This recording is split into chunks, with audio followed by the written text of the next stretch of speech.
Hello. Oh wait. Did I press continue? Okay, I didn't mean to do that. Okay, anyway. Well, hello everyone. Hi Javelin, Fairy, Topaz, Lost, Timochi, Suds, Baby eating dinner. Alright, enjoy dinner. Go get your food, Timochi. Alright. Hope everyone is well. I'm just plugging in my PS4 controller.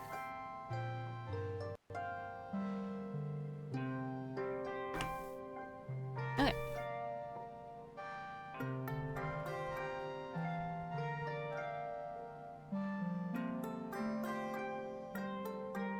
What did I do last time? Was it just discovering the new thingy with the, I don't know, sim and the array thing? Among other things, something about alien technology. And then the Vertumnalia festival happened and now everyone wants to chat with us? Is that why all these bubbles are here? Oh, right, we got something from our secret admirer. Martha's painting her nails outside command, her head bobbing along to something only she can hear through her hearspeak. She shoots you a distracted smile when she sees you, gesturing to turn off her music. What's poppin', Solana? Someone gave you a data ban. Might have been Mars. We're alone for now. You excuse yourself. You can always ask again later if you have the guts.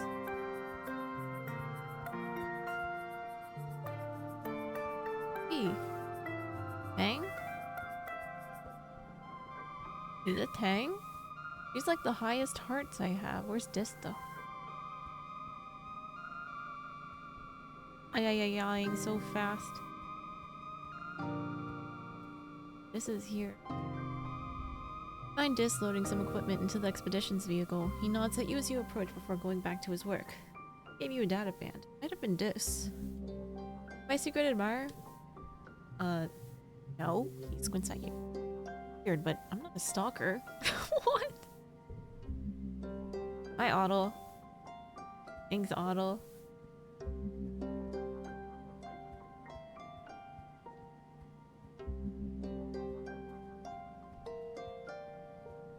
If it is Tang. Tangent is hard at work in the lab, entering calculations into her hollow palm, frowning over a set of samples. She barely notices you enter. Hello, Solana, she says distractedly before going back to her work. You're my secret admirer? Tangent continues to scrutinize her work through the tips of her ears go pink. Oh. No, of course not, she says. I would never. The whole idea of... I'm simply too busy to... Okay, I won't tell. Tang nods, finally meeting your eye. Good, she says. I don't want to make a deal out of it. Wait. We can kiss? I didn't want to romance Tangent my friend though. Just being her friend. You a teenage exocolonist? Yes, are you? Wait, fuck, I have a test. Oh, good luck.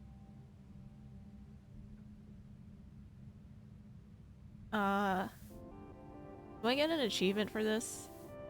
Isu. Oh, nope. She did not like that. Whoops. Okay, wait, I'm gonna...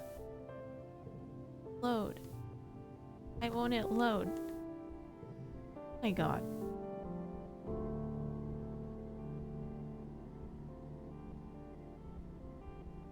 Where is...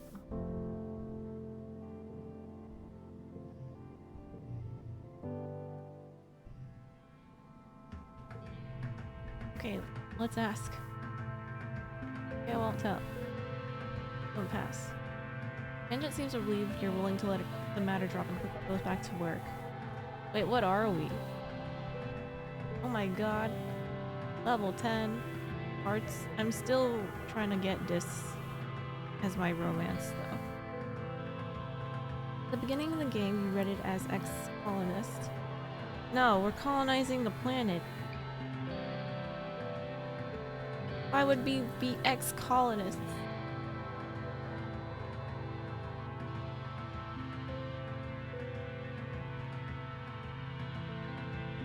also don't think you can, like, cancel out being a colonist.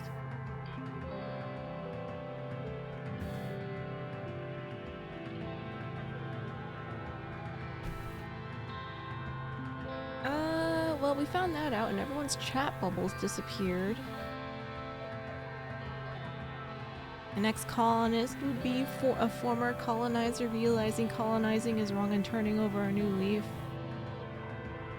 Has anyone actually done that? Wait, what season is it? Dust. Dust.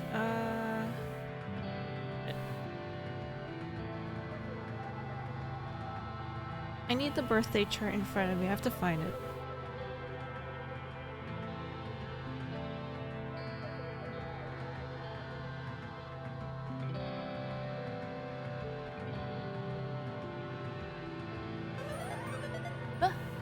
Snaku, hey! Thanks for the 25 months! Snaku, I hope you've been good.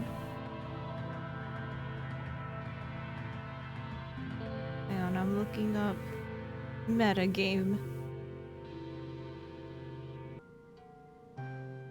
Sort by birthday? What is this? Dust? Sorted by dust? Wait, yeah, Dust 2 is Nomi's birthday. She likes... Oh right, they like crystals. Well, you don't have to apologize. Listened to IU yesterday and thought of me. Aww! I'm glad I introduced you to the goddess that is IU.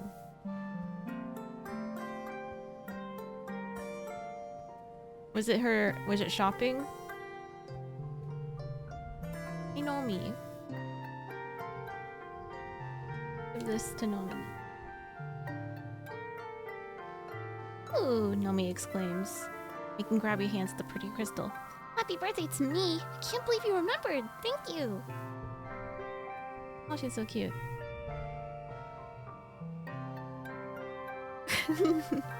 Nart me. We find Nomi in the lounge, flanked by 2 holo screens and doodling in a sketchbook with real paper. One holo screen is playing an animated kids show, while the other is a wall of text that looks like it might be a translation guide of some. Nomi's attention moves between the 3 easily. When they see you, they jump and quickly close their holo screens, sitting there upright and clutching a sketchbook to their chest. Oh hi, Solana! They giggle, rubbing the back of their head charmingly. How you doing? Okay, you can watch cartoons here. Nomi relaxes a little, breathing an exaggerated sigh of relief. Good, 'cause I really like cartoons. Nomi sets her sketchbook aside and looks around conspiratorially. What a word. I thought you were gonna bust me for jailbreaking my holopad, they say. All the Helio kids have restrictions on what we can watch and for how long, but you guys have so many more cartoons than we had. Nomi throws their arms in the air. Like the first season of Turbo Girl Hyperjet Transform. What?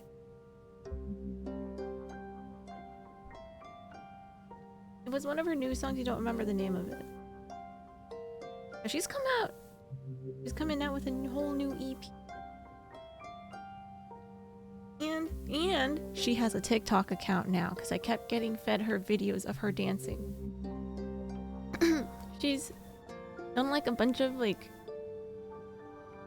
music videos. She's releasing so much right now. And she's like doing her dance challenges with kids that star in her MVs, I think. Plus, she also dyed her hair blonde, which I'm like, no, IU, your hair. I don't remember the last time she dyed her hair. She's always like dark hair. Very nice. She really is on the move. And gonna be touring soon. Wahoo! I love Turbo Girl Hyperjet Transform. What? Nomi cries, slapping their hands to their cheeks. Really? It's the best cartoon ever made. What else has schoolgirls who look like aircrafts from the waist down battling evil aliens while dealing with the stresses of high school life? Oh my god, this is like the Girl Tank anime. You have to agree. We were pretty fond of the arc in the third season where Kamiya and Otoko disagreed about whether Haruka could truly be considered a hyperjet if she was part helicopter. The Heliomedia archive only had season 2 through 9 and only 3 of the OVAs. Nomi says, puffing their cheeks out. Can't believe the 4th OVA, Flight Captain Yumiko, gets captured by aliens and brainwashed into thinking she's been an alien sleeper agent the whole time. Is that what you were drawing? Lana! Nomi exclaims, snatching her sketchbook up again. Don't pee! Nomi laughs and flips over their sketchbook, showing off some of their drawings. I was drawing some fan art for the show, you say. Well, it's kind of fan art. Anyway, it's really more like if I was a character in Hypergirl Turbojet Transform. Oh, I don't have empathy. Man! Good, keep at it. Oh, thanks, Solana, Nomi says, shooting you a stunning smile. I will, for sure.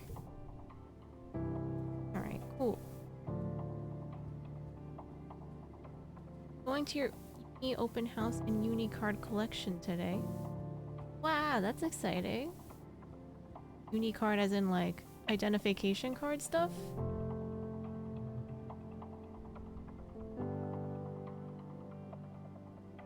Okay, so I've done everything here.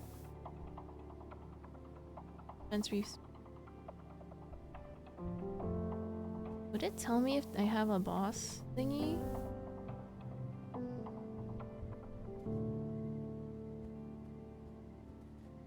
Okay, so I need like engineering and reasoning though. Yep, student card things to use the facilities and stuff. Wow! Nice. Excited for you. Yeah, you should milk all the facilities and stuff as much as you can while you can still use them for free. Oh god. Okay, who's Dust 3? Dust 3? Oh, alright. Do that with him later.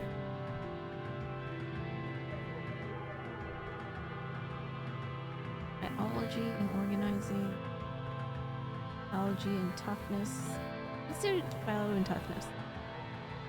Best part about farming during Millicent is that if you're ever thirsty, you can practically just reach into the ground and pull out a water potato pod. They're filled with liquid that's just a little bit cooler than dry, hot air. Apparently that's how they spread their seeds. Animals dig them up, and then the pods burst and leak seeds everywhere. Kind of gross if you think about it too hard, but the juice is tasty, so... Oh my god, free gym facility? Yo! You have to milk the shit out of that.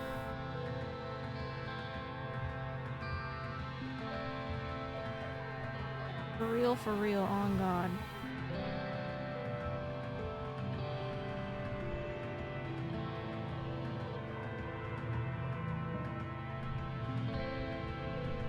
The game isn't too loud, is it? Still over it. It looks loud.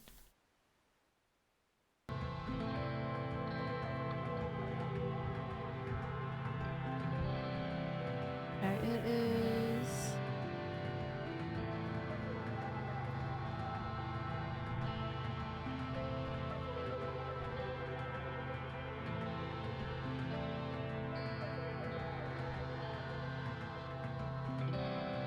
Empathy?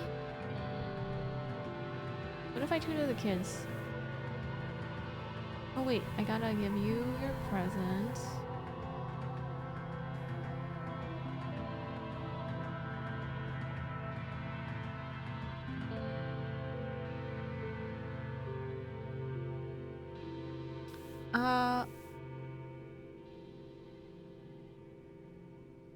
Cal likes fruit, right? Cake? Okay, you here. Have this fruit. We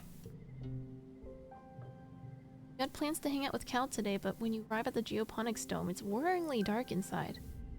You fumble around the red emergency light until all the lights come back on with a heavy ka-chunk of a breaker being flipped. You blink into the sudden blinding light until the figures of Cal and Instance resolve themselves into your vision. Absolutely no more of that, young man. Instance scolds Cal as he cradles his hoverboard in his arms. The power grid is not your plaything. I understand, Auntie. I'm sorry. Instance mutters to herself as she passes you. Lay all of this over a toy. Hey, dudette. Cal greets you. Sorry, I meant to meet you outside after work, but... He looks down at his hoverboard. My board wouldn't start, and I figured it was maybe out of juice. But when I plugged it in, it threw off all these sparks, and then the whole power grid shut down. His shoulders slump. I was gonna ask Dr. Instance to take a look at it, but she told me she doesn't have the time to fix a dumb toy. Let me take a look at it. Well, okay, he says slowly, handing over the lifeless hoverboard. Guess you are pretty good at fixing things. You open up the hoverboard and poke around in its guts for a little bit. After about 20 minutes, you think you have it figured out. You rewire it so that it no longer flows to the burnt-out capacitor.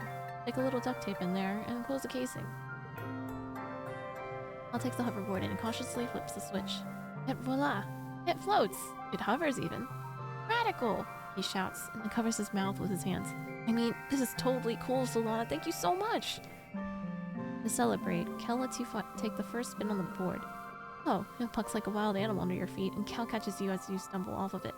Careful, he laughs. That first step is a doozy.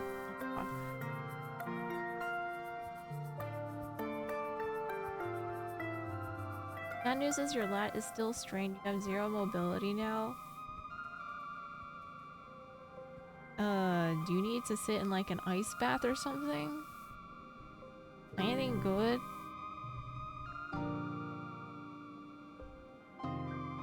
Fence tree. How does one...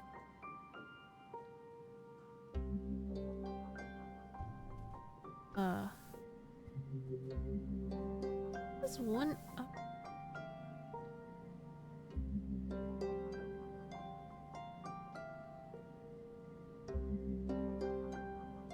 I forgot what the next season... Oh, it's wet.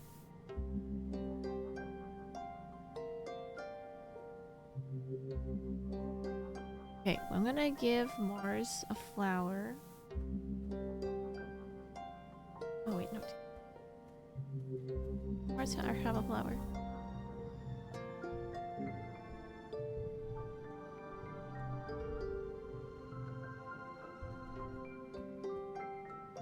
Rex?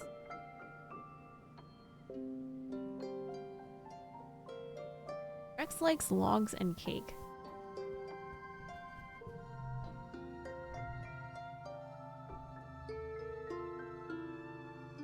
Organization and persuasion.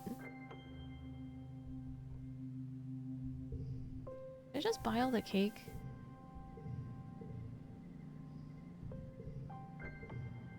The only thing I can buy nowadays? Ever?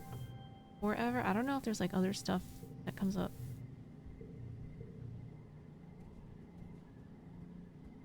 I also want to... Just doubled. Just also kind of want to harvest outside. But we should take advantage of this bonus.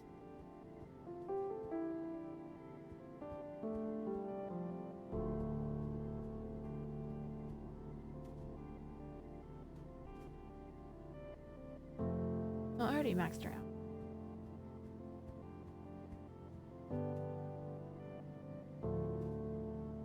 And I should give this though.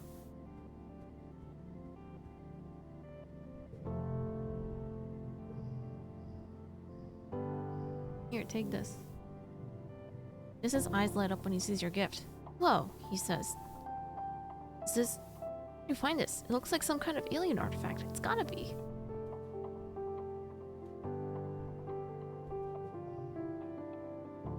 Eating. Alright. Working on it.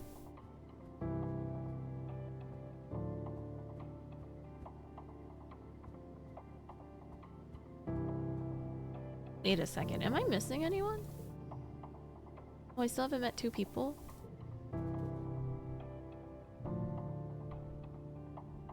Bio and reasoning.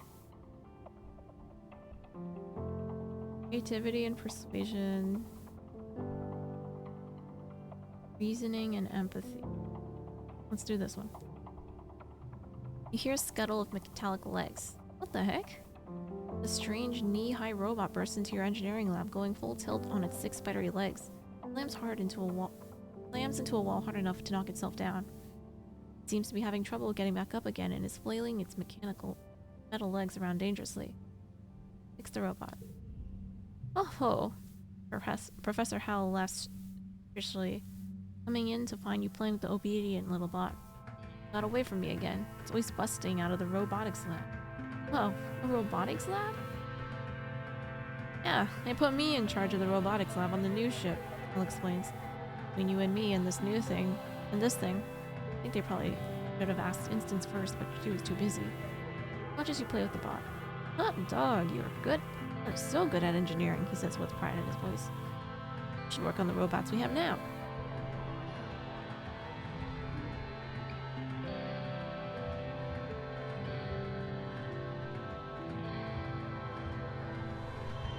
Wahoo.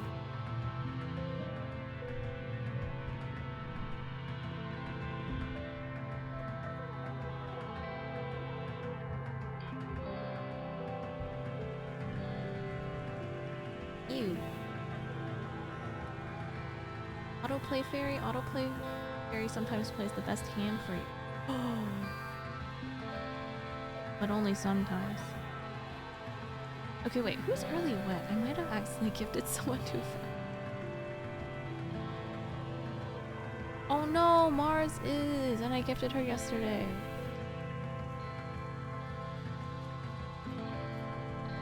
Gift her anyway. Mars is wearing Nomi's VR set and smiling. When you tap her on the shoulder, she jumps and rips it off, scowling. Oh, it's you, she says, fluffing her hair. I thought it was another adult coming to tell me to do something useful. She holds up the VR headset. Oh, this? Let me realize that you can load the old museum guided tours onto this thing, so you can actually feel like you're walking around in the Louvre or the Guggenheim. Oh, it's cool, right? Finally, some culture. Found something I might like. Well, I've had better birthday gifts, Mom replies, rubbing one of the petals.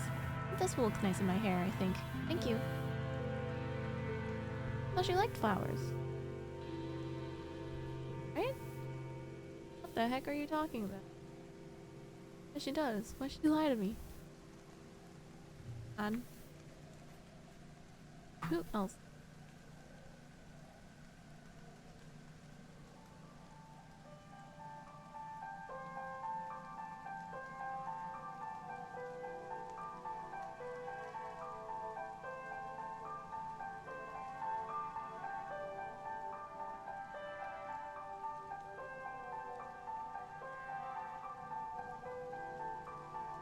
Okay, vase is the next one.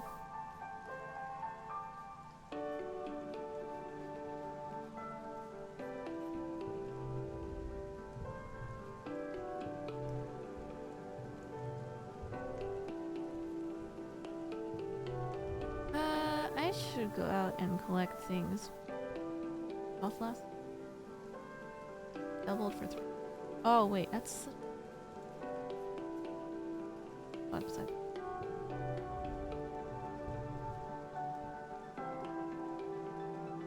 Oh shit. Oh, she likes too. Oh my god. Does she like flowers? I hope she likes flowers. Crystals. Have that thing low anyway.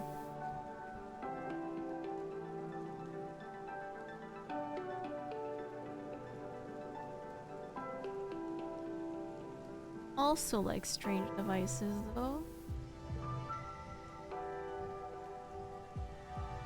Take this. Now let's go out.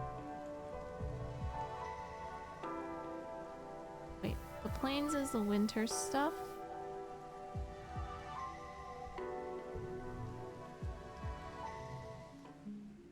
Just collect everything.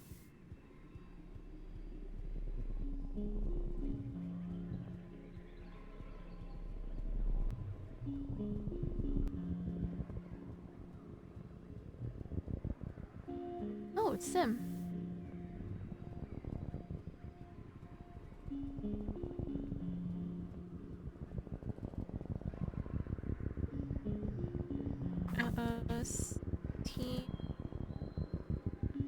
W2.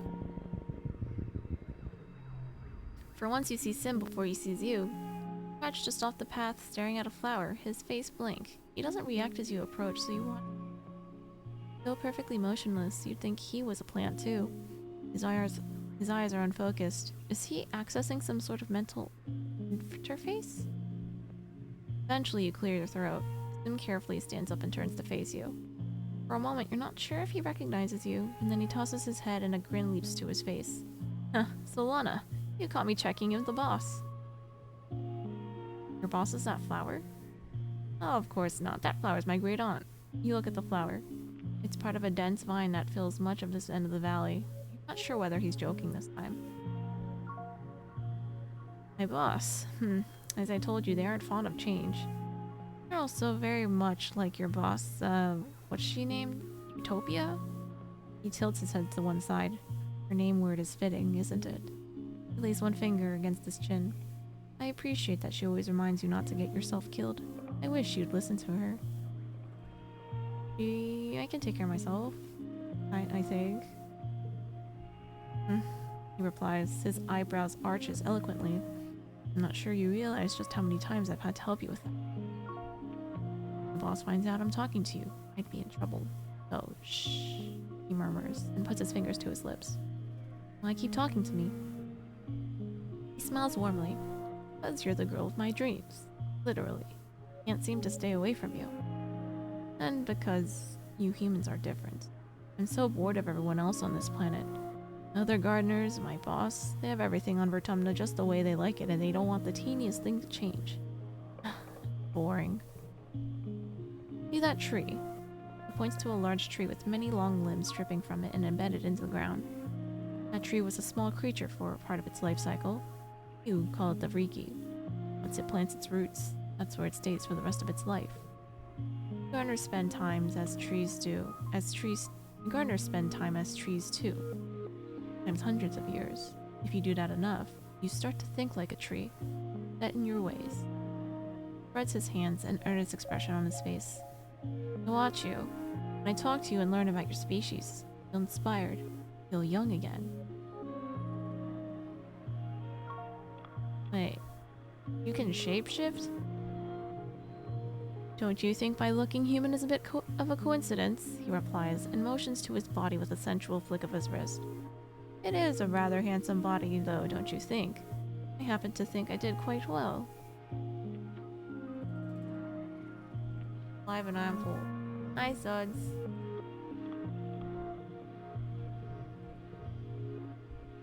Say so, I guess.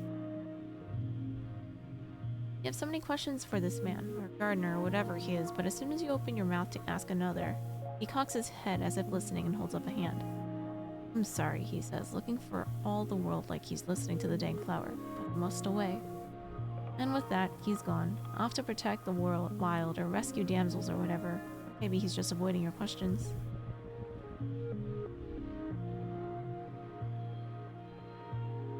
You approach. Sim holds the fingers to his lips and bids you approach quietly.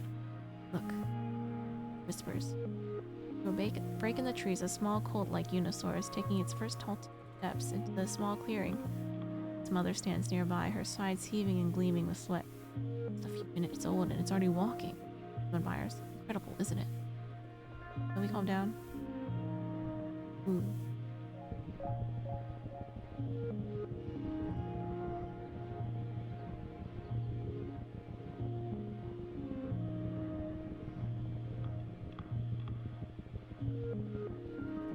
Let the stream over, I missed 30 minutes of it. I just found who my secret admirer was. It's fine. Welcome back, Otto.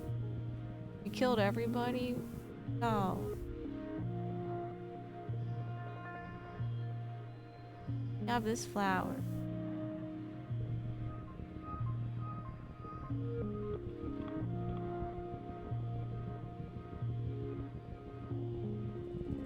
What this? Guess it stops.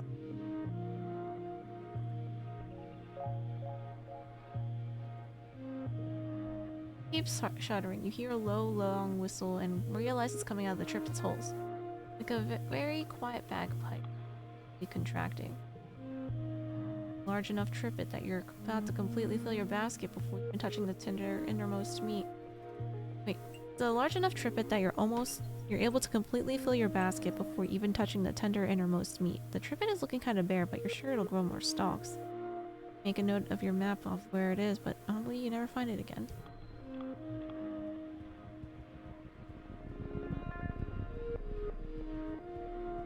Alright, we're just harvesting random things now.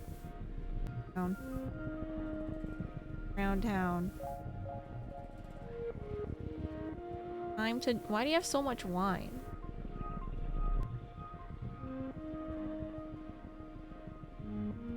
We're on the way to school and heavily regretting drinking milk. Oh no, are you gonna throw up? Oh, Pads, no! Tore apart its flesh leaves. I wanted to see what happened. Take one. But you didn't like wine. Why'd you buy more? And a bottle of wine is perfect. Not too drunk, but comfy.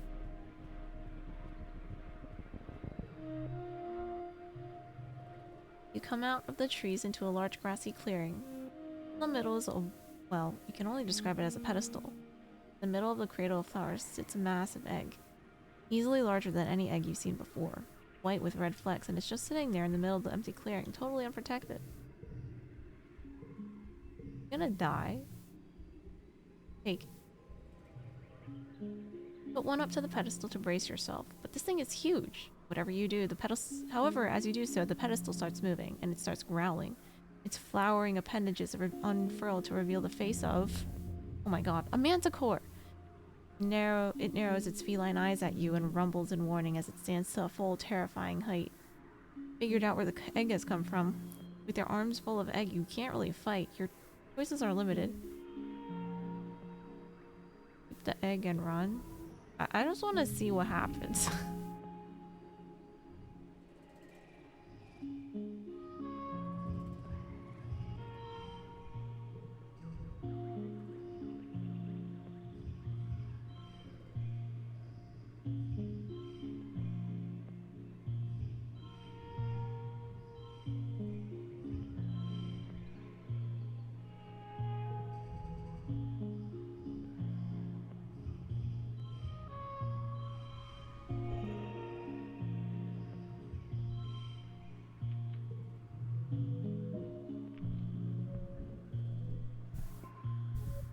Ron's besides of when he found out he was lactose intolerant after a night full of cereal and first period. Whoops. You hate all alcohol. Why are you drinking wine? There's a headache, so you just drink water and take some. I don't understand why you're doing this. Stumble blindly through the clearing towards the relative safety of the tree. The cumbersome egg blocking your view of your own feet. You fall a few times, just barely managing to scramble out from under the claws of the manticore. You eventually find a member of the expedition's protection squad who fires a warning shot with her plasma rifle over the manticore's head. It roars in defiance and slinks into the trees. The egg's pretty addled from all the running and falling. If it was going to hatch before, it certainly won't now. You get a shit ton of kudos for it, and it's super tasty.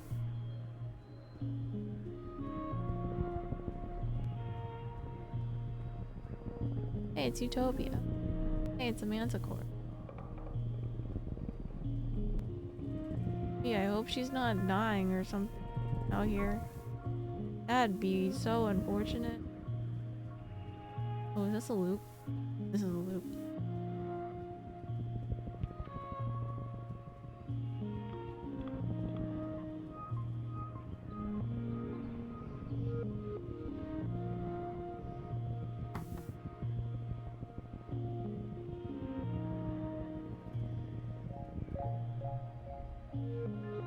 Paths are narrow and in constant need of repair. There's a team working here trying to repair where one of the jelly arches has collapsed and covered the path in 30 centimeters of sticky goop.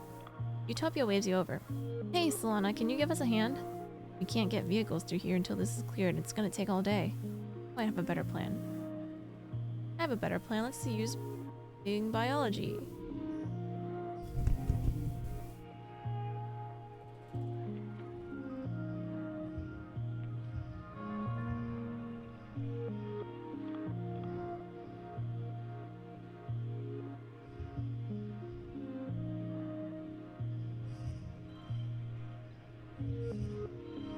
Oh, awesome.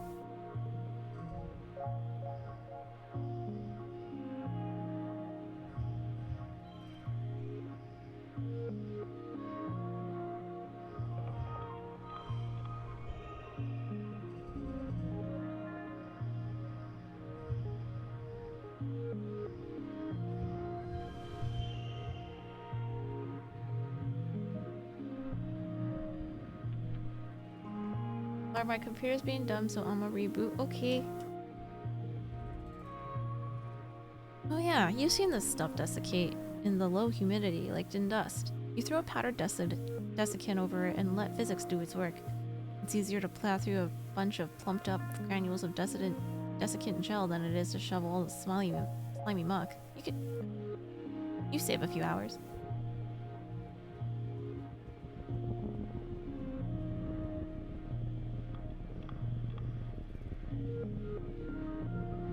Overwrite this. Confront this. Come across the terrible scene. A manticore has cornered a little Hopeye and is playing with it, batting it around and catching it over and over. The Hopeye is screeching with terror. It's a horrible thing to watch. Try to break it up. Alright.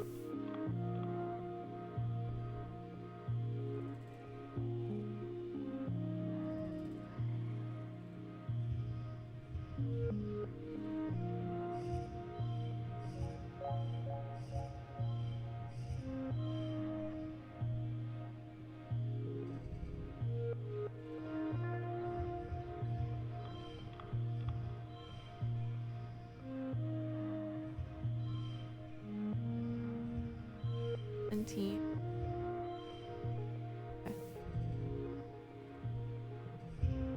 Woohoo!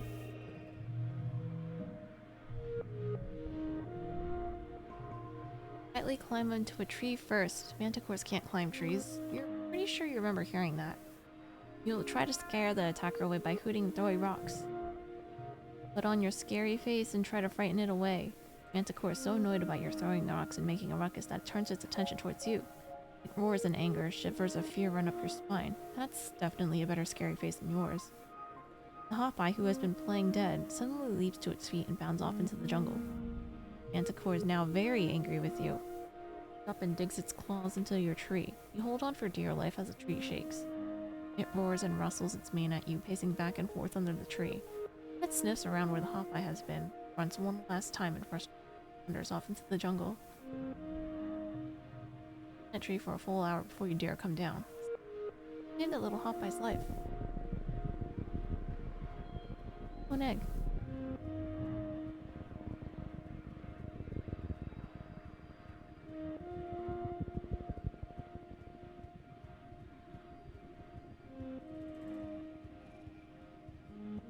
So this is all a loop. Go upward. Just gonna make sure I didn't miss anything. Come back, Asuds.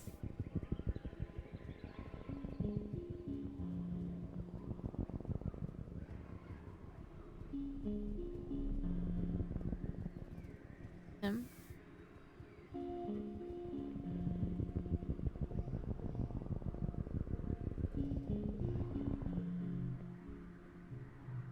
Come across a cluster of mushrooms. Identify the mushrooms.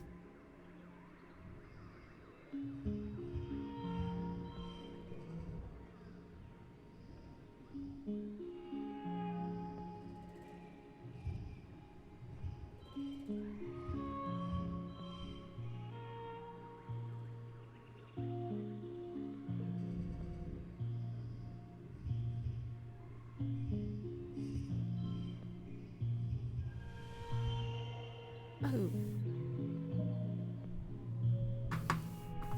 Okay, +2 bio.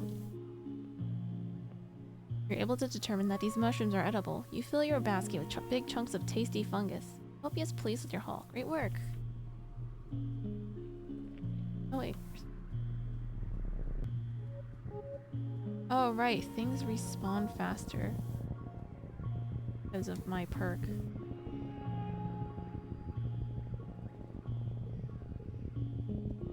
Good.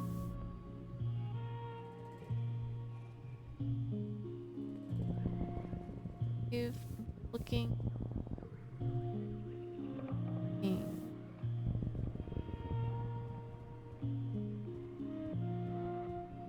Opportunities to level up any perks. Come across a veritable feast of berry bushes. Delicate, fluffy leaf bushes with long blue berries. They look delicious. There's them first.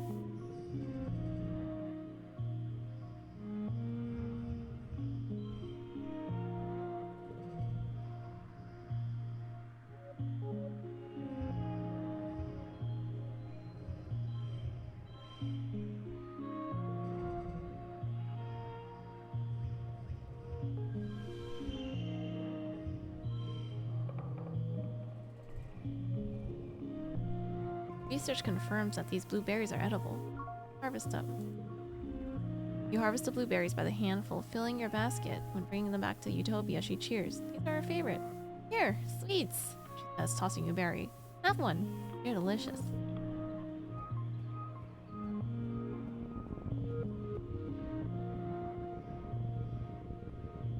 Work in here.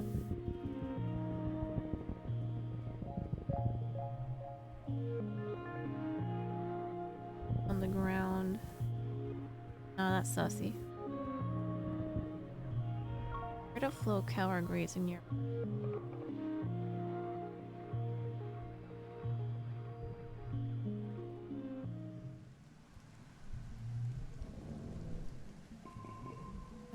Bio is almost back. Okay, it's mid-wet. Base likes strange things and cake. Catch a face while he's taking a break from training. See that? He says, taking a long pull from his canteen. Really got my shit handed to me by Anemone. Hell, man, she can kick my ass any day. He whistles and then lets out a laugh. Got her in the end, but hell, what a fight. A woman that can hold her own. Okay. A weirdo.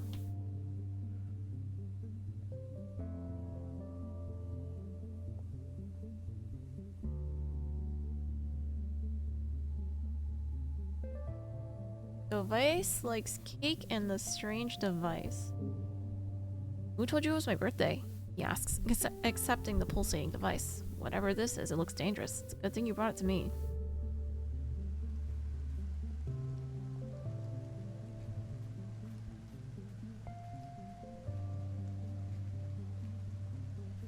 Let's relax.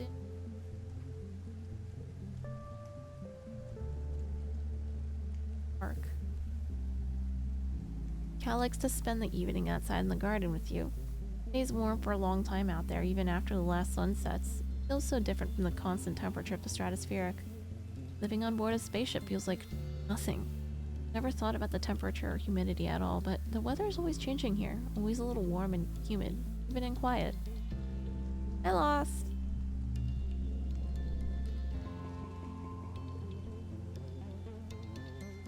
Discarding the ones I discarded. Okay, so this and Tank birthday.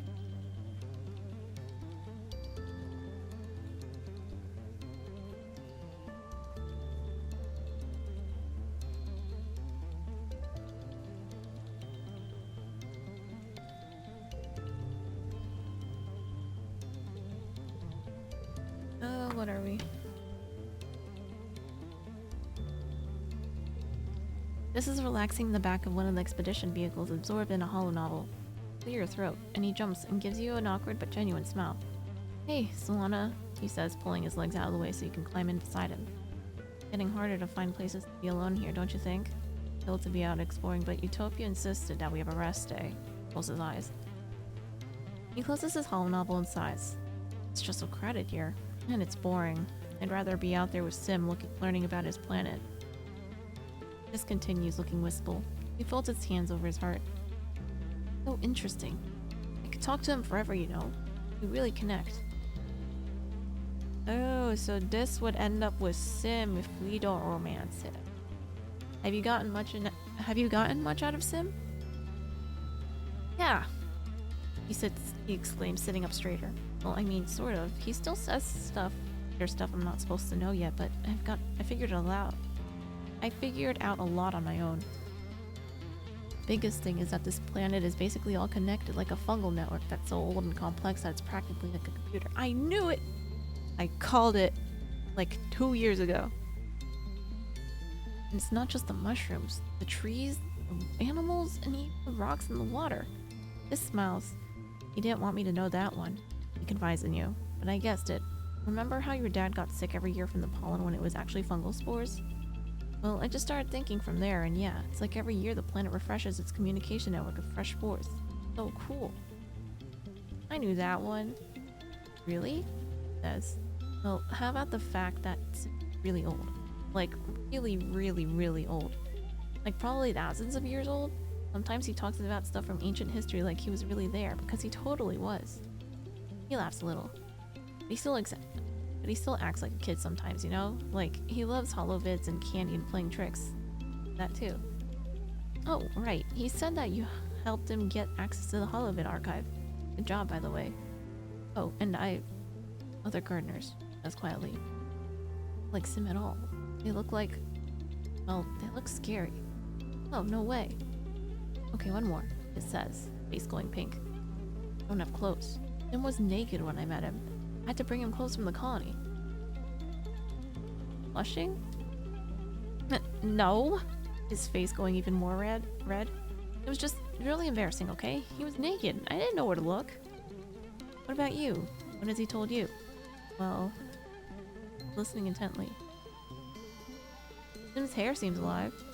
He rolls his eyes. Oh, duh. Anyone who sees him knows that, he says. It moves, right? I thought I was imagining it, but it's kind of like how plants move to face the sunlight. Well, I know. Wish we could tell people about Sim. I feel like if people knew him like we do, they'd realize that what we're doing here is wrong. But I'm scared that if I tell someone, Sim won't ever talk to us because we're not ready.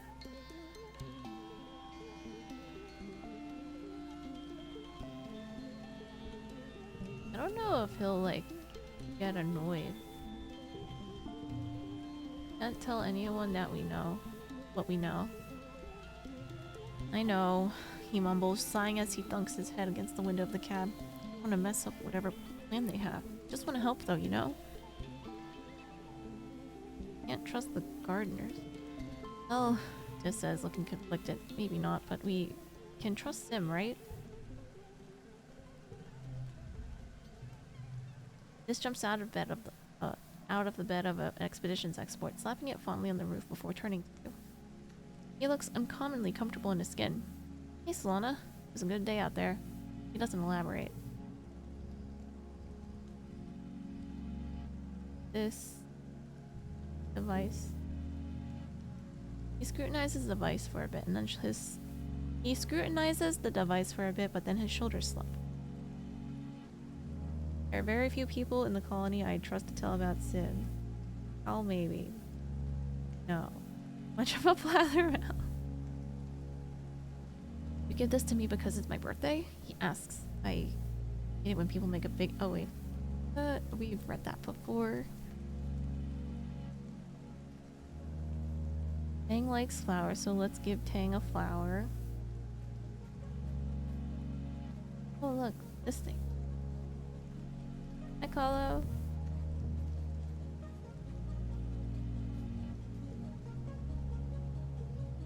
This flower. It seems you've remembered my birthday. How thoughtful of you, she says, accepting the flower with a dubious look. I'll set this flower aside to analyze later. I'm interested in the properties of all autumnal flora. I hope you'll find it useful. He turns to walk away.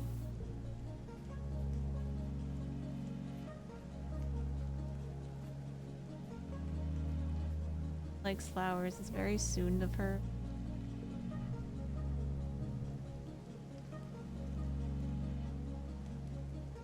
What's in there? What if I survey the plains?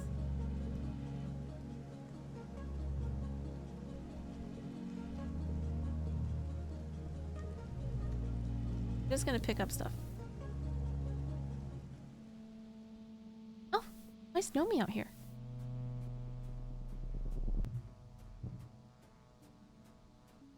Okay, wait, I want to collect things first.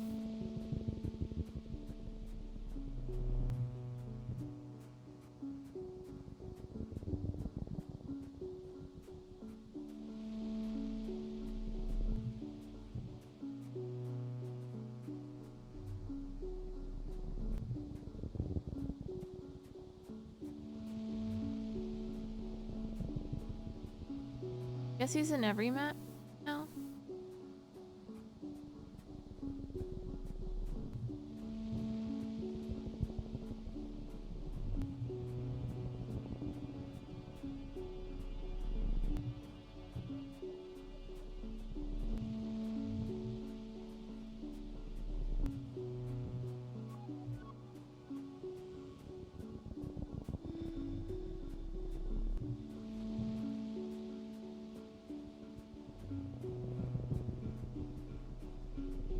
So much stuff.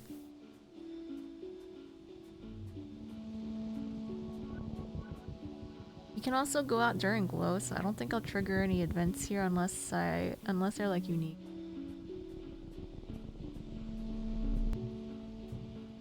Like that.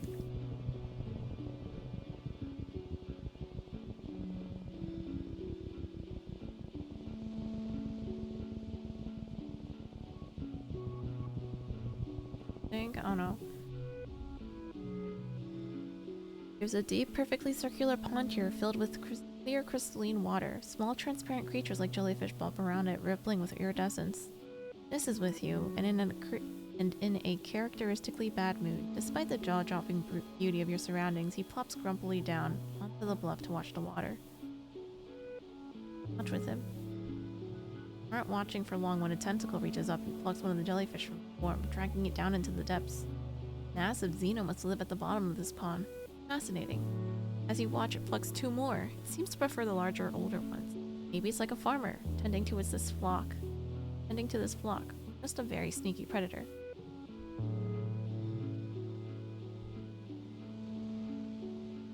I don't think we should go swimming. Take a nap at the shore. So relaxing. You take your shoes off and soak your feet in the water, dozing off until a tentacle grabs your ankle and pulls you into the pool. You flail your arms, fighting the gentle pull of the tentacle. This watches from the shoreline. You think he's frozen in shock, but when you call for help, he only frowns in thought. Yes, help! He moves closer to the pond. Panic doesn't help, he mutters. Calm down, just calm down, see? Stop flailing, and the tentacle stops pulling. See? It's not pulling you under, it's just checking you out. After a while, the tentacle releases you and disappears into the depths. This helps fish you out of the deceptively deep pool and help bring out your clothes. Say nothing. That again, just says, sounding furious actually. You drowned in there. It would have been my fault. Don't ever do that again. Realize he's upset because he cares about you. In his own way. Mumble thanks and grab a towel to dry off. Alright, that was cute.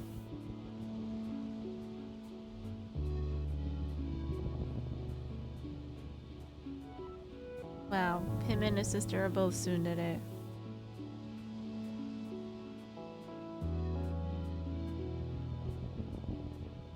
What is my stress level?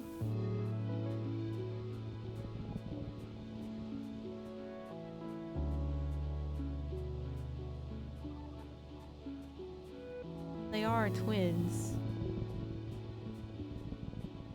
That doesn't mean their personalities have to be the same.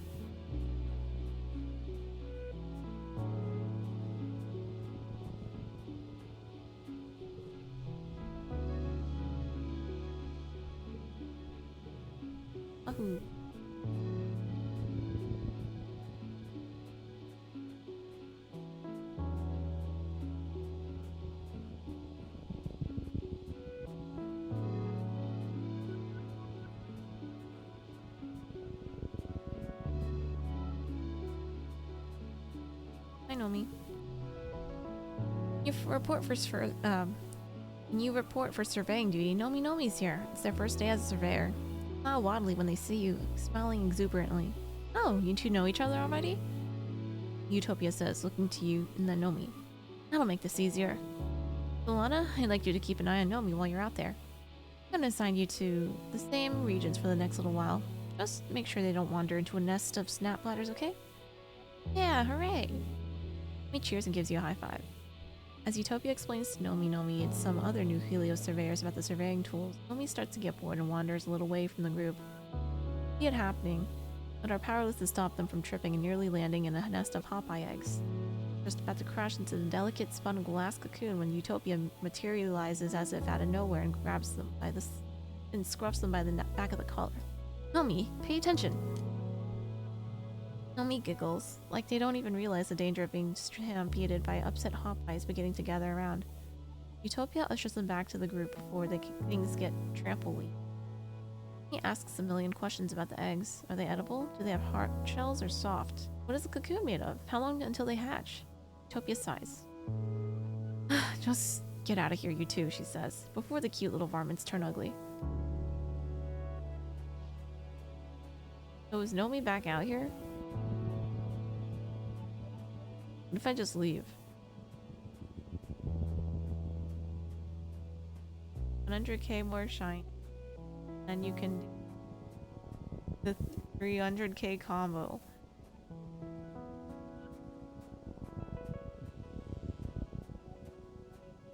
That's a lot of shinies. Oh my god, she's going to throw.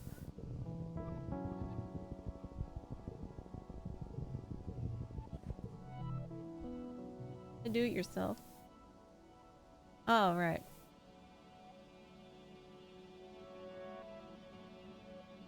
Hear Nomi shouting for help nearby. Run over. Sprint to the sound of distress. Nomi seems to have fallen headfirst into some kind of Nomi-sized flower. Is it eating them? It's engulfed her upper torso, its petals pulsating as it pulls them down further. You use your blast cutter to cut them out of there. If you can figure out what part of this creature to cut without hurting Nomi. You're struggling and you hear muffled sounds of distress from inside. You have to try. Oh my, this girl is just troublesome.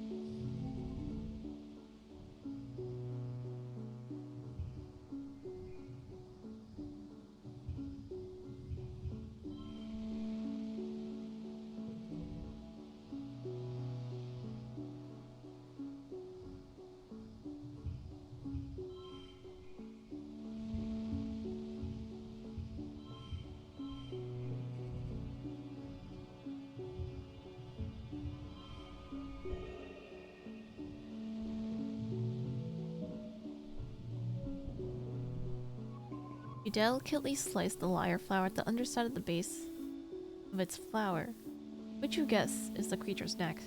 Up close, it actually looks more reptilian than plant-like. Just a little neck, and the creature coughs and convulses. He spills forth in the flood of digestive fluid juices. Ew! Yuck! My outfit! Stupid flower! Nomi stomps and shakes her fist at the flower, which lurches away on a fat, snake-like body. Doesn't even say thank you. The heck? And she's burning my mental out. Stressing me out so much.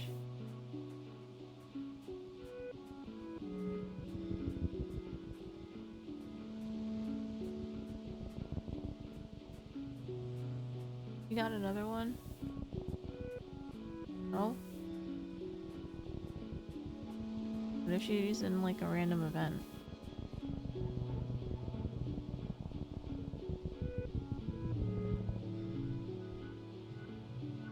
Stop to meditate. Not much to find out here, but the peaceful atmosphere is great for contemplation. You find a particularly beautiful little plateau where you can see out before lakes dotting the land like glimmering mirrors. Just as scouting further ahead, he was eager to find some adventure. Stop to meditate. Focus on the sounds around you when you're breathing. The feeling of your butt on the rock and the slightly cool breeze on your face. Very peaceful. You feel yourself?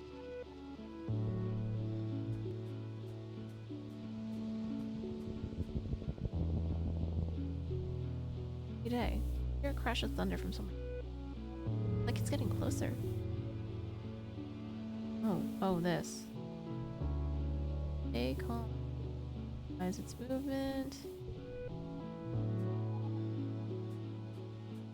That was perception.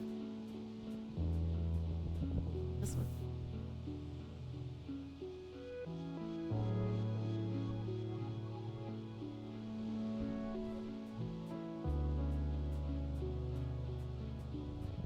I want to make sure she's not here. Okay, wait, actually, let me load. Morning, Fate.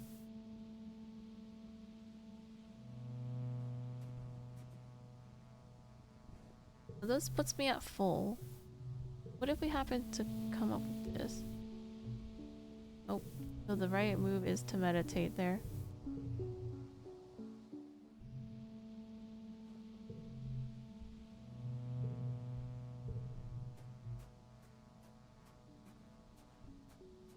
And ruin your hair. Rip Topaz. I mean, you're not home. Are you? Oh wait, are you like en route to your university?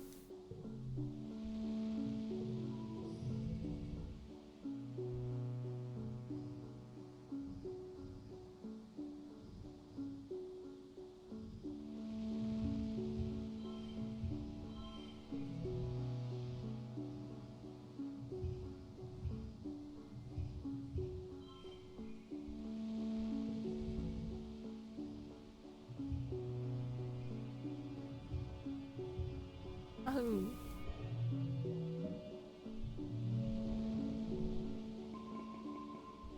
I'm sure it's fine, Topaz.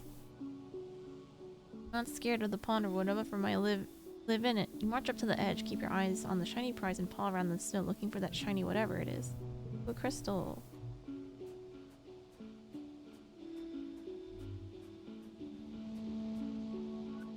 So Nomi's still alive, right?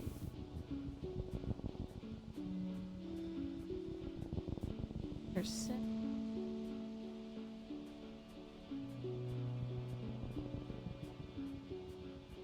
Yes, she's alive. Who told her to come outside and be a liability? SMH my head.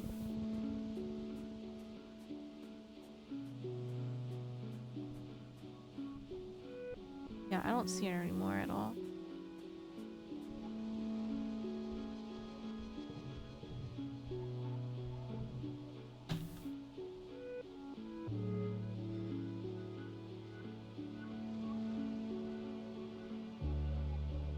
Actually lost. What about maps? Go home, Dio.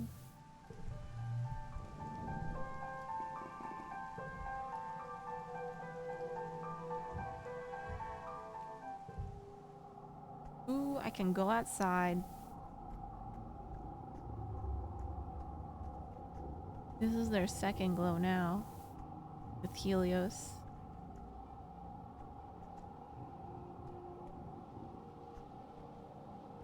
Except this? Oh, they are out here. Okay. Crystals?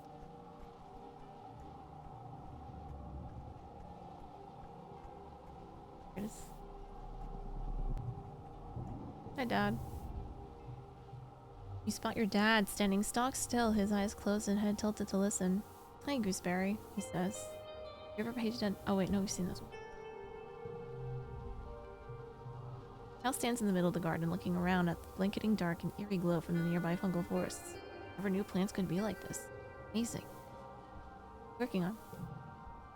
Cal's looking a little sickly. Well, I found this really pretty flower growing in the garden. I've never seen it before.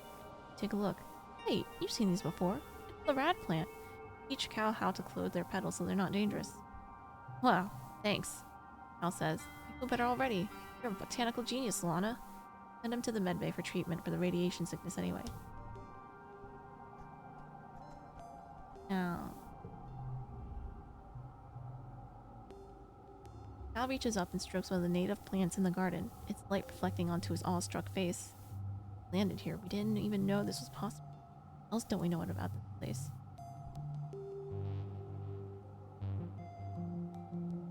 Let's get him fruit.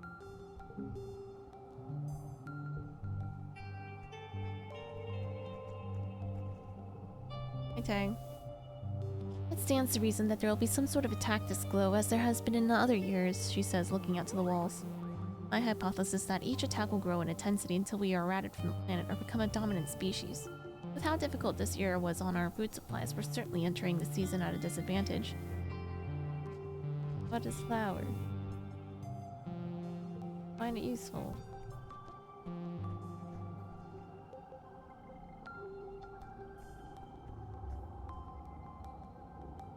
Wait, why are we gambling? My god. We're all bad influences. Frowns. Face frowns. You always knew the attacks were coming during the glow. Why weren't you Stratos better prepared? Just common sense. Bro, it's harder than it looks. Anemone's leading on the fence that goes around the outdoor training yard. The soldiers train. Specifically, she's watching base. I'll elbow her in the side and she jolts and laughs awkwardly. What's up, Solana?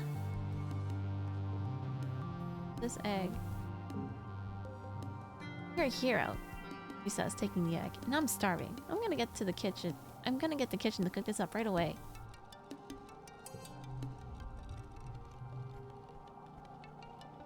This? Like an entirely different planet in glow, Dis says, smiling softly out into the illuminated wilderness. Full of secret danger.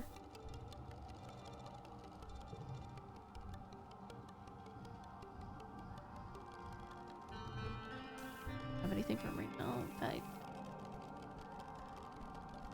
Right, we can go out during glow though, right? Yeah.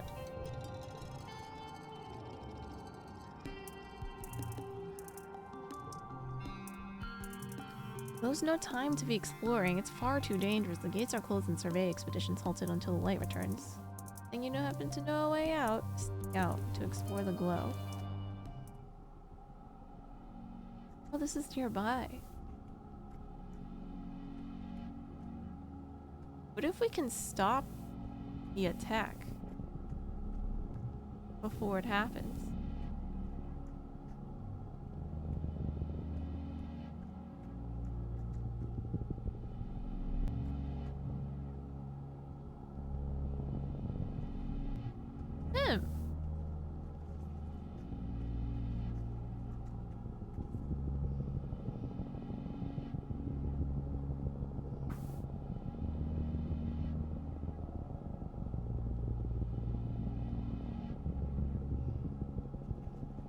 Let's see what this is first. The area is dotted with huge circles of glowing mushrooms, each one nearly a meter in diameter. The bare grass in the center of the circles looks remarkably lush. Closer look. Crouch down and analyze the mushrooms. It's a species you don't recognize, but your holopalm reports that they live most of the year underground and only pop up during glow season. This close, you notice that the entire area inside the circle is sunken. That grass has been flattened. Like a footprint, but what could be big enough to make this? You decide not to wait around to find out. Shadows upon shadows move against each other in the glow, wavering under the gloaming of the mist trees like ghosts. The forest is still as the creature breathes its last breath. You don't see Sim until you're practically on top of him. Hey, Sugarbug, he laughs, holding you by the shoulders. Miss me? Nearly did it there. I totally saw you there. Smiles. Of course you did. You're practically made for this place. He starts walking through the forest, his footsteps finding the path with ease. My favorite time of the year, you know. I get the sense that you humans are afraid of it. Well, things do tend to attack us. That's true, he replies, tilting his head with a funny expression. Those attacks are not natural, as you may have guessed. Glow isn't dangerous at all. It's lovely. Hi, Jet. Glow is a time of healing, actually.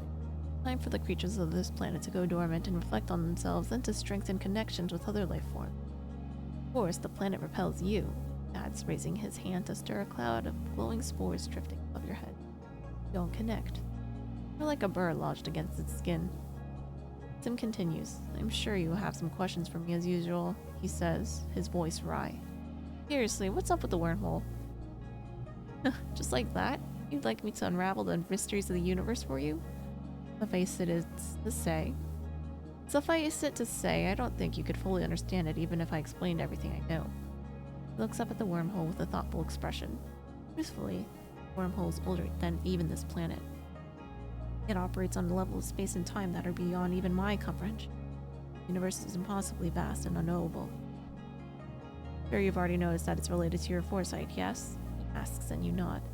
Your dreams, if that's what they are, always seem to get worse and wet and glow when the wormhole is close to the planet.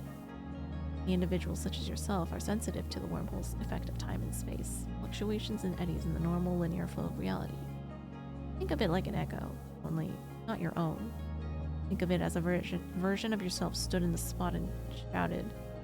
Then you move forward in time before hearing your own voice return. You can hear these echoes, voices that person made, events she experienced that may not come to pass yourself. I'm not the only one. He shakes his head. No, though you may be the only human. We gardeners have lived under this wormhole for thousands of years. Some of us have developed the sensitivity to it as well. Well, we use it as a guide us and use it to guide us in tending to the planet. Yo, what's Lizzie's yeet yeet yog yat? Flips hat around. Word. Trex. Liz ain't here. Sim stops walking and smiles politely. Well, that's enough for now. The trees have ears, you know.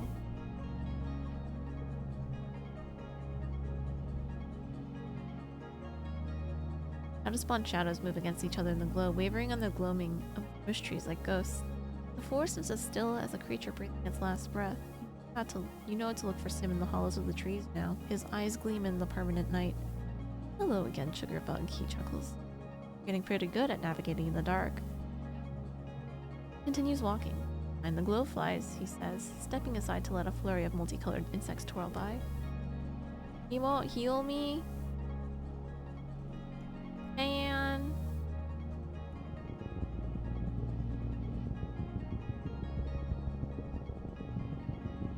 This. Come across a dense part of the path where the gnarled wood surrounds you and blocks out the sky and the wormhole above. Long threads that look like hair hanging down from the trees. Strange. You've never seen this during the rest of the year. You have to go through these. Take a closer look. Hands are sticky. The spider's web. So sticky and thick, in fact, you would be caught if you tried to push your way through it. Then. Let's try to look for the other collectibles.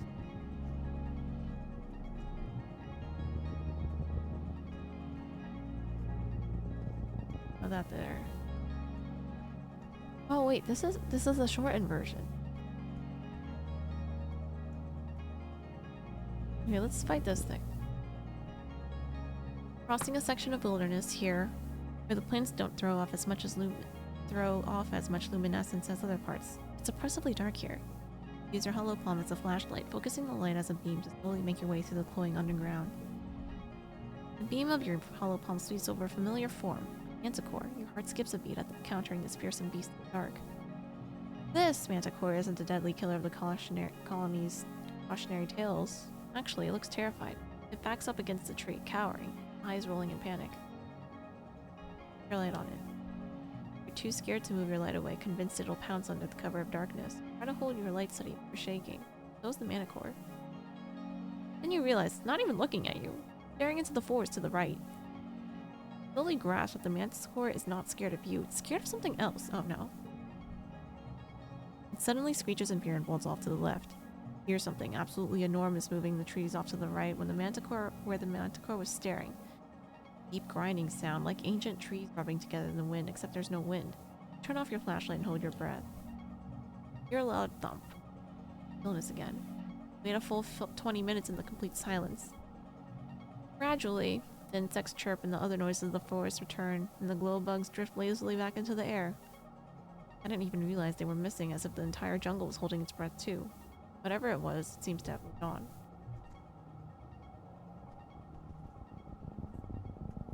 Hey, there's more crystal!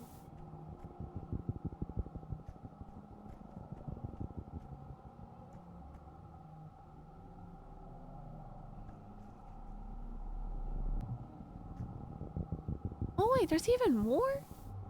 How do I get it over there?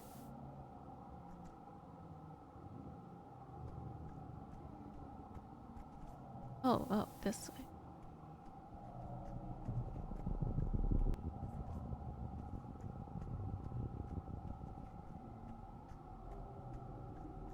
Okay, let's try the exclamation point.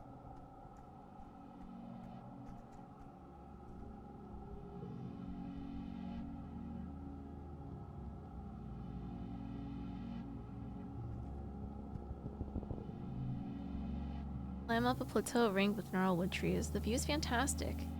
You can see an entire valley on this side of the colony from here. You have a curious sense of remembering this place, not from your dream, but no, from a vision in your head, deep under a strange pyramid. Something important will happen here, but not yet.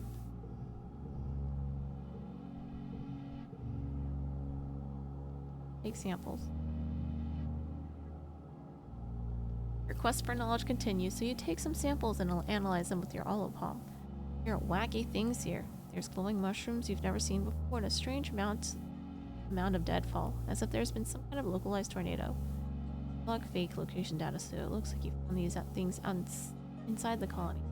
I hope you would get upset if she knew where and when you actually got this.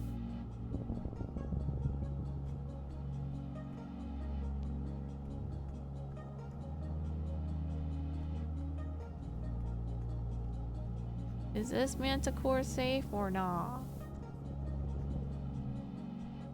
Come across a sawmill that's been shut for the season.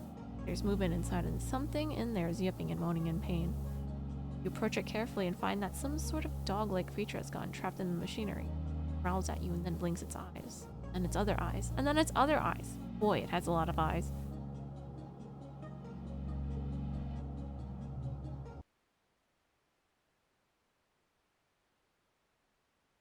Said Hizzy Mizzy. Man, I love being 18 again. It's dope, bro. We get... Jeremy, what are you doing? Play your Tears of the Kingdom.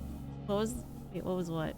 Have you tried going to disco and rizzing some woman since you were 18 again? You got all the sick slings.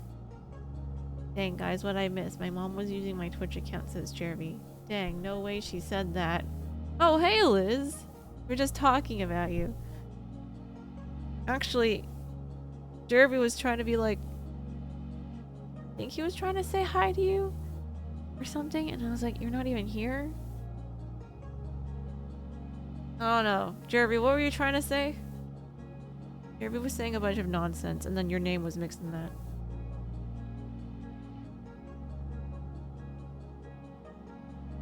Okay, yeah. See, this is what he's been doing since he's got here, Liz.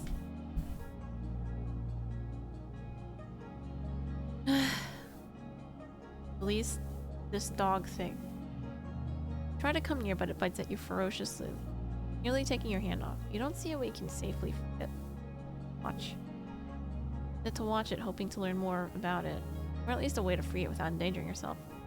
The creature's obviously been struggling for a long time. Once it realizes you're not here to eat it, it slumps down to nap. You feel an irresistible urge to do the same. Fall into something of a trance. Then something bizarre. Oh my god, bizarre happens. I don't want to be jump scared, bro. A massive shadow drifts into the lumberyard, coming between you and the creature. You have a sense of an immense presence, something massive but graceful. You're not quite sure if you're dreaming, but you feel rooted to the spot and unnaturally calm. It's as if you've been drugged.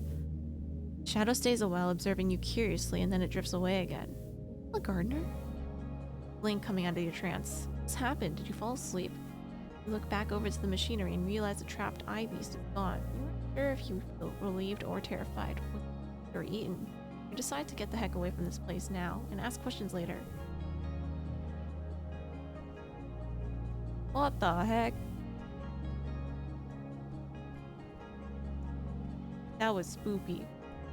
I did not appreciate that video, James.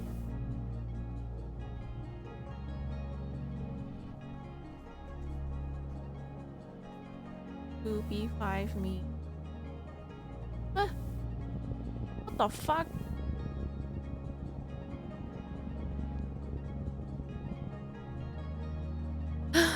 Your explorations lead you steadily upward until you find yourself on a plateau overlooking the valley.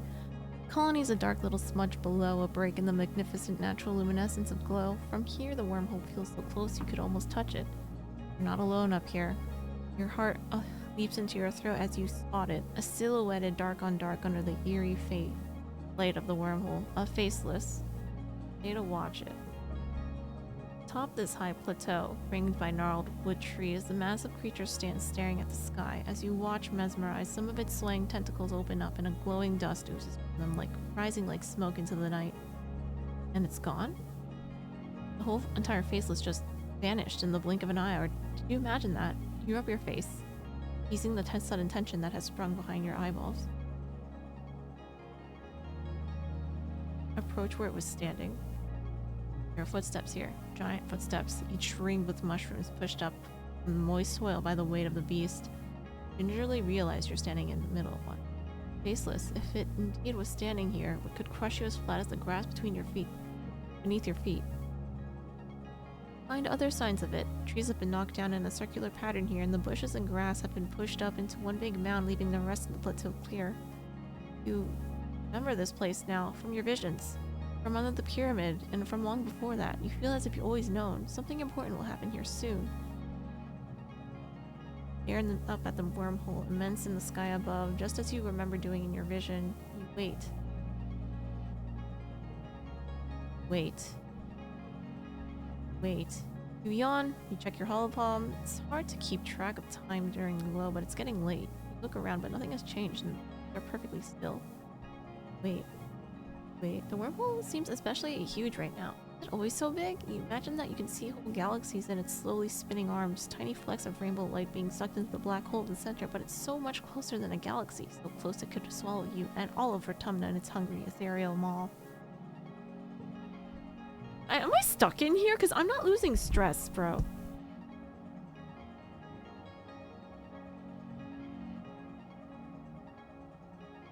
No, don't jump scare me. Just got off work. Wahoo!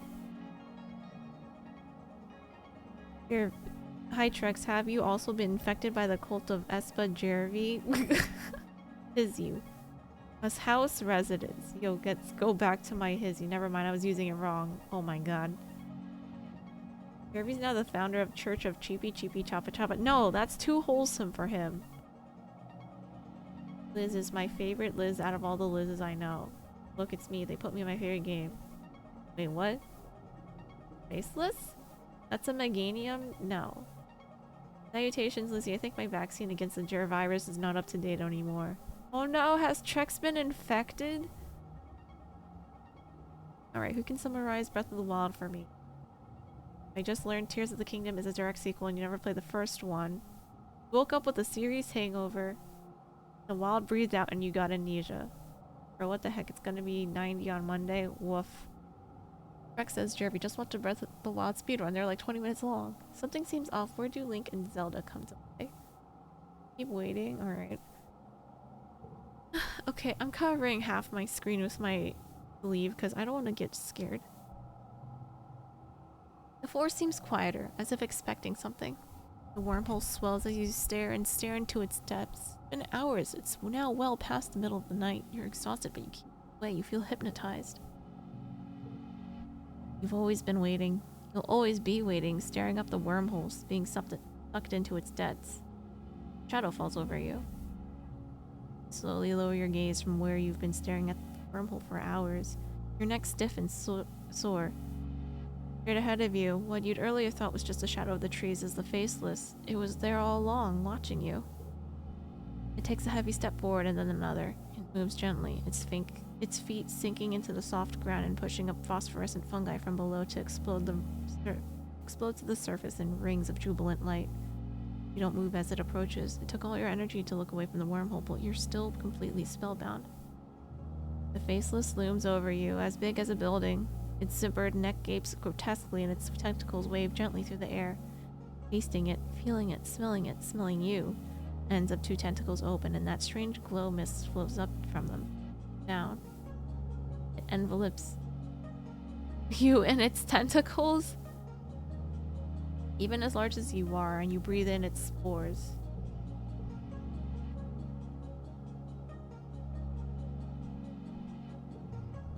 Under the eternal night sky, the glow, the wormhole seems to swallow you both whole, and the entire planet, and an infinite number of universes beside you. If you feel a beckoning within you, a curious tug somewhere in your ribcage, a yearning you can't describe. Okay, wait, I want an ending, you know? I want to see what an ending looks like. Embrace it. Get the transcended time ending. Paradox? So this is how it all began.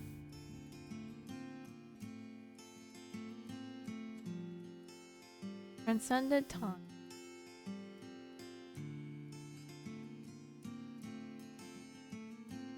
I give you When you were young, you had vivid dreams of things you've never experienced. Dirt under your feet, skies overhead, endless jungles and strange animals. Now you know why.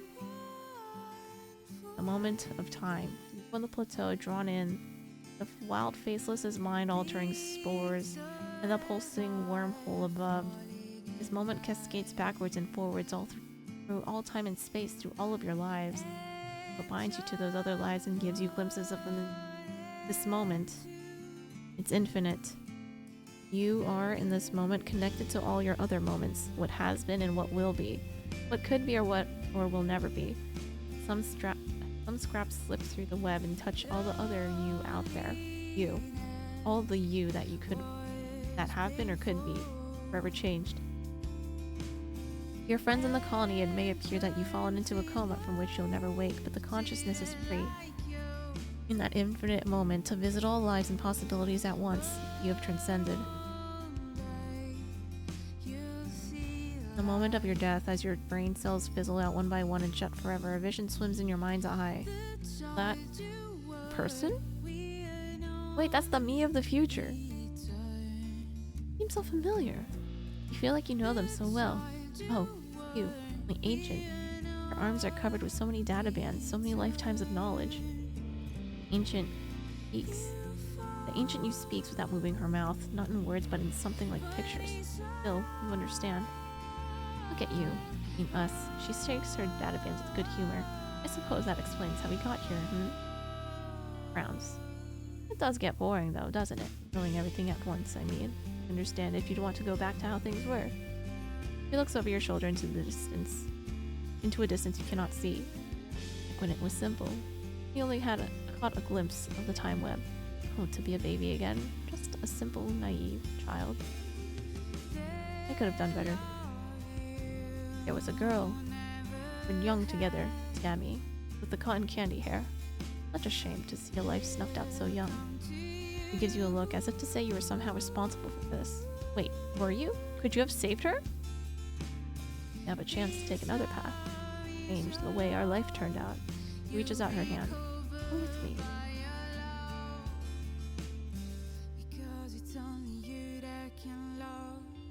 Wow.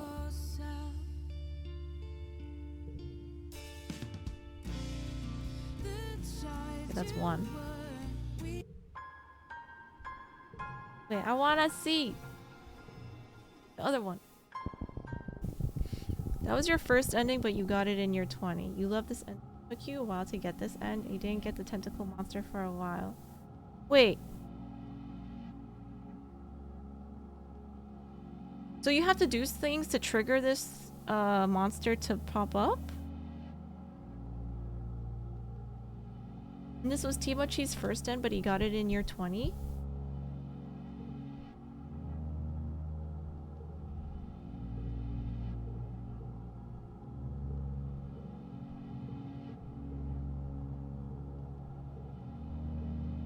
So are all these shadow things the faceless thing? Resist infinity. You aren't ready. A small part of you demands to stay here on this plane of consciousness. You hold your breath and bring your mind back to the present. You let the faceless touch you softly with its tentacles until it seems satisfied that you've made your decision, and then it withdraws. Oh. I happened to hit the exact 3 events? Oh my god. Wow.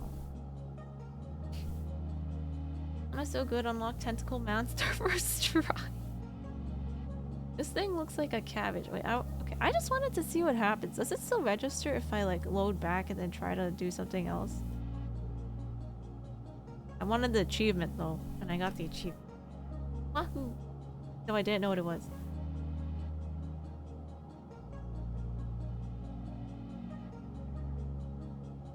As you slowly disconnect from the gentle creature. You haven't seen any other person do it in the first playthrough, let alone in age 16. You still have memories of the ending. The ending is what I thought unlocks your memories in future playthroughs, but apparently you get those memories regardless. Okay. Okay, so I can just keep going here for now. Know your Poggy. As you slowly disconnect from the gentle creature, you can feel its emotions, its story. You understand it was born like others of its kind in a breeding tank below the ground. Although it was sent here to destroy your colony, something changed in it that can't be changed back. You see again the image of the Faceless staring up at the wormhole. Transfixed as you were, it no longer feels the pull of the ley lines, the thumpers, the forces that were used to control it. It is no longer a construct or an avatar, but a free being. It only feels the dance of the wormhole now, in the natural rhythm of life itself. You stand completely still. Oh my god, are we gonna turn this into our pet? You stand completely still, rested by the sudden understanding that sweeps over you. The Faceless retreats to the large mound of grasses and bushes at the other end of the plateau. A baby Faceless pokes its head out of the nest, wriggling its tentacles in greeting to its mother. Dang. Go home soon. Oh, hi, Sim. Again?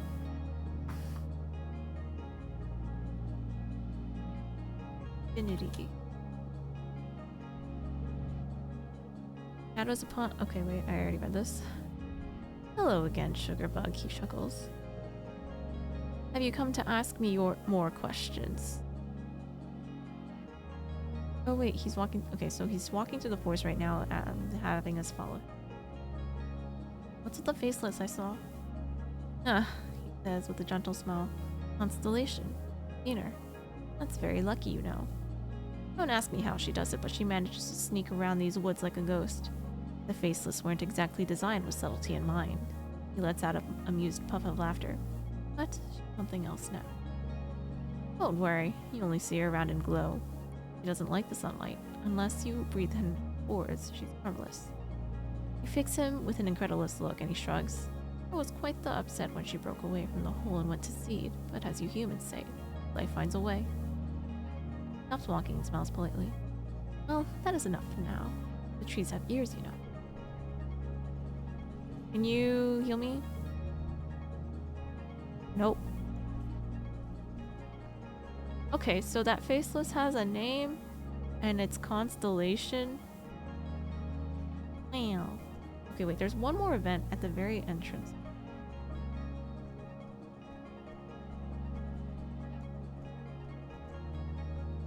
Jurassic Park in my Exocolonist.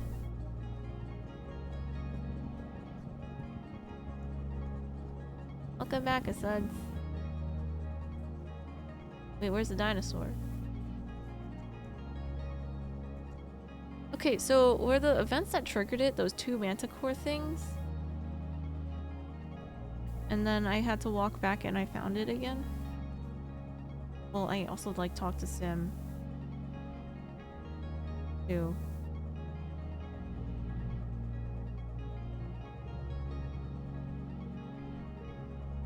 No one's allowed outside the colony during glow, so if you stay at the lookout sites, there will be no one to catch you. It also means that you're alone out here. If you get into trouble, you're going to be in big trouble. You hope you know what you're doing. The familiar is unfamiliar during glow. This is what I get for going to the end point instead of the beginning, because now this looks at just a little out of sense, not sense. The goal with the sequence of events. The familiar is unfamiliar during glow.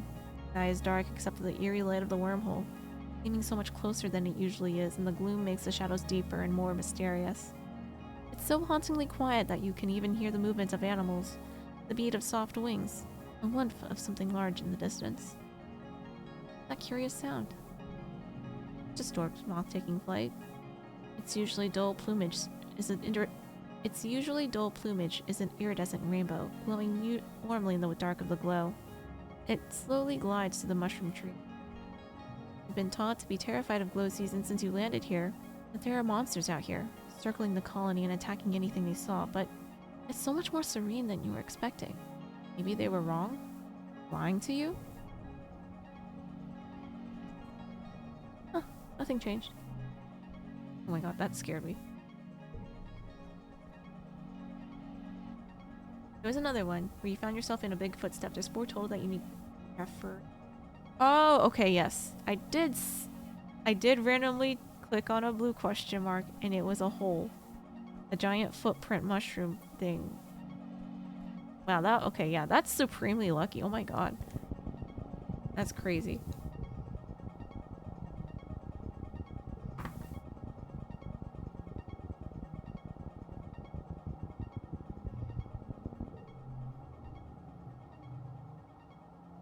come across a strange glowing river in the sky floating just over the mushroom-capped treetops. It reminds you of old Earth vids about the Milky Way or the Northern Lights. It undulates away to the left and right, a river of luminous mist. Beneath it, a curtain of tiny fully rayed down into the forest below. Hollow. It seems to be denser to the left and flowing slowly to the right, so you decide to head left and towards what must be the source. Straight from the path, the ground is hard to traverse in the dim phosphorescence. The river gets denser and starts to shimmer a little. Like the spore clouds you sometimes see in pollen, you're careful not to get too close to the particles raining down from it. Mist seems to be coming from something near the ground, somewhere up ahead, and something big. Something big and moving.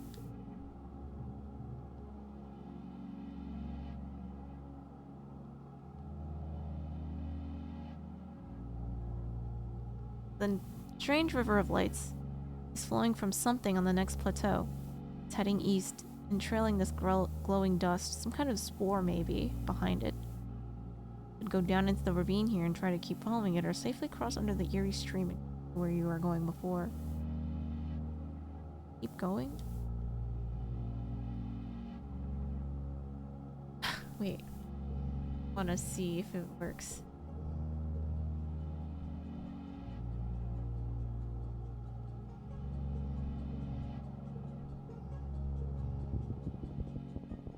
I cross it.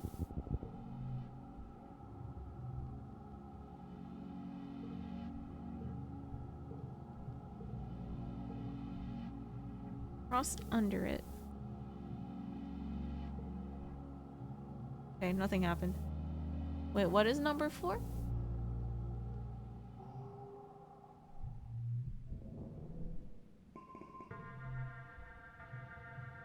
You're lying in bed, staring at the wormhole through your window when you hear a deep thump resonate through the ground, then a second one quieter.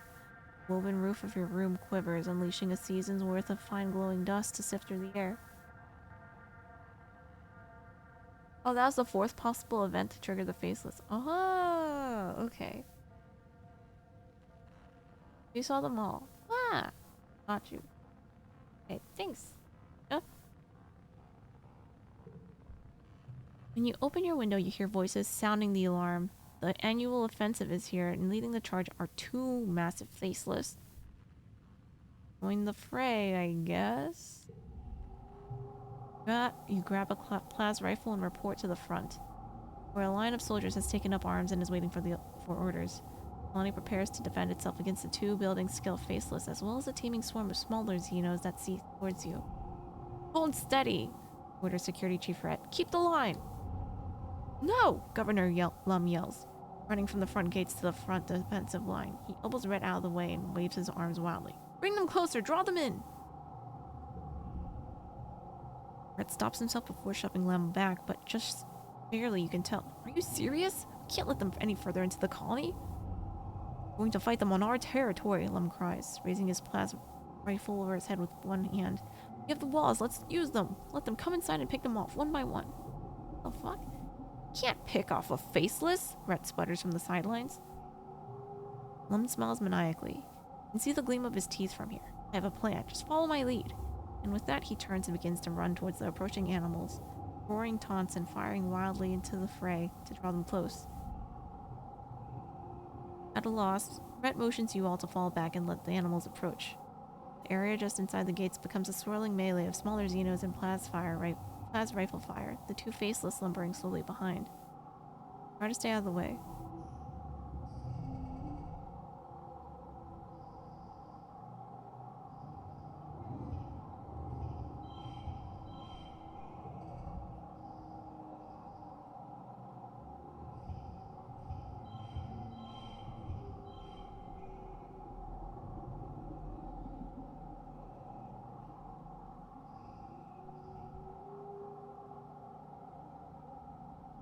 Yes.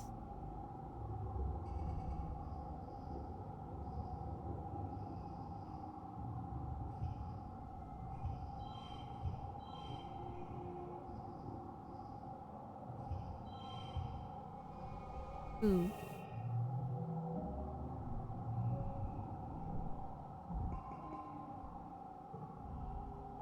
F? Oh, there was a small F. You're not exactly a professional soldier, but you manage to hold your own against the Xenos, even though you still scream and retreat when something gets too close. You don't injure any humans, with your plasma rifle at least. Out of the artillery smoke wafting over the battlefield, Lum comes running. Here they come! Here they come! He shouts joyfully and plows through the gates with two faceless gap flipping behind him. It's without a doubt idiotic and horrendously dangerous. You can't help it. You hit record on your holopalm and film the ensuing chaos. You catch a glimpse of Chief Rhett putting his hand over his face and sighing. One of Helios soldiers takes up the charge and helps shepherd the Faceless into an open area in the middle of the colony. You have horrible flashbacks to the first time you saw a Faceless inside these walls. From the looks on the faces of the other Stratos, you're not the only one. You're all thrown to the ground by a tremendous explosion. Fire engulfs the center square, roasting the two Faceless in an inferno that blasts the sweat from your pores. Rocks and chunks of dirt patter all around you, the occasional thunk of burning mushwood. Those soldiers nearest the blaze all recoil in surprise. Clearly no one but Lem knew the square had been rigged with explosives. I don't think anyone was caught in the blast, but it was close. Lem stands before the blaze, laughing and firing at the two tortured Faceless as they roast to death. Raise your hollow palm to capture the image, his silhouette dark against the column of flame and smoke. It was ridiculously dangerous and stupid, but it does look pretty cool in your recorded footage. Will filter out of their hiding places, shielding their faces from the heat coming off the bonfire in the middle of the square. On the horizon, the first watery rays of quiet sunrise are struggling to make a dent in the hot orange glare. The colony's fire suppression system is turned on to the square, revealing the charred corpses of the two Faceless. Utopia walks by with a reclamation team, hauling an industrial plas cutter on a hover lift. Did he use the mining explosives? Utopia says in awe. Mighty bold of him. Things will blow a hole in a mountain, or a creature, I suppose. He sighs.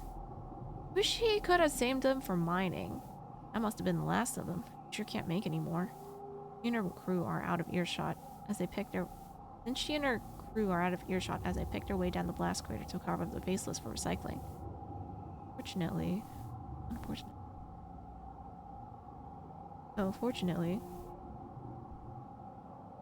the colony was well defended. You and the other colonists have been fortifying the defenses, putting security above all else. Tonight's defense was still resounding, if messy, success. A resounding, if messy, success. But if Utopia's right, you don't have any more of those explosives now. You can't just nanoprint unstable molecules like that. What are you gonna do during the next attack?